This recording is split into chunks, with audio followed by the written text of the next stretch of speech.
नमस्कार दोस्तों, स्वागत करती हूँ मैं आपका अपने चैनल पर। आज के इस वीडियो का शीर्षक है मन में राम कैसे आएँ। कैसे हम भगवान की भक्ति को प्राप्त कर सकते हैं, कैसे हम उनके परम भक्त बन सकते हैं। अमीर हो या गरीब, महिला हो या पुरुष, हर व्यक्ति अपने अपने तरीके से भक्ति करता है, लेकिन मनोकामनाएं कुछ ही लोगों की पूरी हो पाती है। ऐसा क्यों होता है?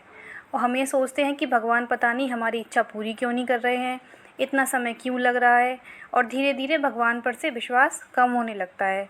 लेकिन इन सब की वजह है मन में बसी बुराइयाँ। जब तक मन से बुराइयाँ ख़त्म नहीं होंगी, तब तक मन पवित्र नहीं होगा और ना ही भक्ति में मन लगेगा। और पूजा करते समय भी मन में इधर उधर की बातें ही चलती रहेंगी। इसलिए अगर भक्ति का आनंद लेना चाहते हैं तो सबसे पहले मन को पवित्र करना चाहिए। और ये हम कैसे कर सकते हैं, आइए इसको हम एक कथा के माध्यम से समझते हैं। किसी गांव में एक संत घर घर जाकर भिक्षा मांग रहे थे। घूमते घूमते संत एक दुकान पर पहुंच गए। दुकानदार से भिक्षा मांगने के लिए संत उसके पास पहुंचे। दुकान में छोटे बड़े बहुत सारे डिब्बे थे। दुकान की सजावट बहुत अच्छी थी। संत उसकी दुकान को देखकर बहुत प्रभावित हुए। संत ने दुकानदार से पूछा, भाई तुमने सारे डिब्बों में क्या क्या भर रखा है? दुकानदार ने जवाब दिया कि घर के लिए सभी ज़रूरी चीज़ें हैं, किराने का सामान है, मसाले और अन्य चीज़ें हैं। संत ने एक डिब्बे की ओर इशारा करते हुए पूछा कि भाई उस डिब्बे में क्या है? दुकानदार ने कहा, उसमें तो लाल मिर्च है। संत ने दूसरे डिब्बे के बारे में पूछा तो उसमें बताया कि नमक है। इस तरह संत ने दुकानदार से कई डिब्बों के बारे में पूछा। दुकानदार संत के सम्मान में उनके सभी सवालों का जवाब दे रहा था। तभी संत ने अलग रखे हुए डिब्बे के बारे में पूछ लिया कि इसमें क्या है, इसे अलग क्यों रखा है? दुकानदार बोला कि उसमें राम है, इसलिए अलग रखा है। ये बात सुनकर तो संत हैरान हो गए।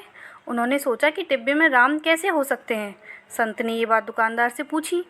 दुकानदार ने कहा कि जिस डिब्बे में कुछ नहीं होता है, यानी कि जो डिब्बा खाली होता है, उसके लिए हम यही कहते हैं कि उसमें राम है। हम डिब्बे को खाली नहीं कहते हैं। ये बात सुनते ही संत आश्चर्यचकित हो गए कि इस दुकानदार ने कितनी बड़ी और गहरी बात कह दी है। जिस बात को समझने के लिए मैं इधर उधर भटक रहा हूँ, वह बात इतनी आसानी से इस व्यक्ति ने समझा दी। संत ने सोचा कि मैं तो भगवान की कृपा के लिए कब से भक्ति कर रहा हूँ, लेकिन मैं ये बात नहीं समझ पा रहा था कि मुझे भगवान की कृपा क्यों नहीं मिल रही है। भक्ति का अगर आनंद लेना है तो सबसे पहले मन को खाली करना होगा, तभी उसमें भगवान आ सकेंगे।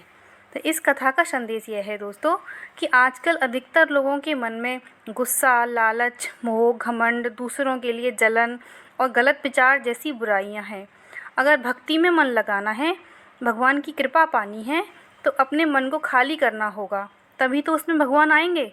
जैसे भगवान को हम कोई फल या फूल अर्पित करते हैं तो धोकर साफ़ करके तब चढ़ाते हैं ना, ताकि अगर कोई धूल मिट्टी हो तो साफ़ हो जाए। तो मन को धोए बिना क्यों चढ़ाते हैं? मन में बसी बुराई रूपी धूल को साफ़ करके ही हमें भगवान की भक्ति करनी चाहिए, तभी हमें भगवान की परम भक्ति प्राप्त होती है।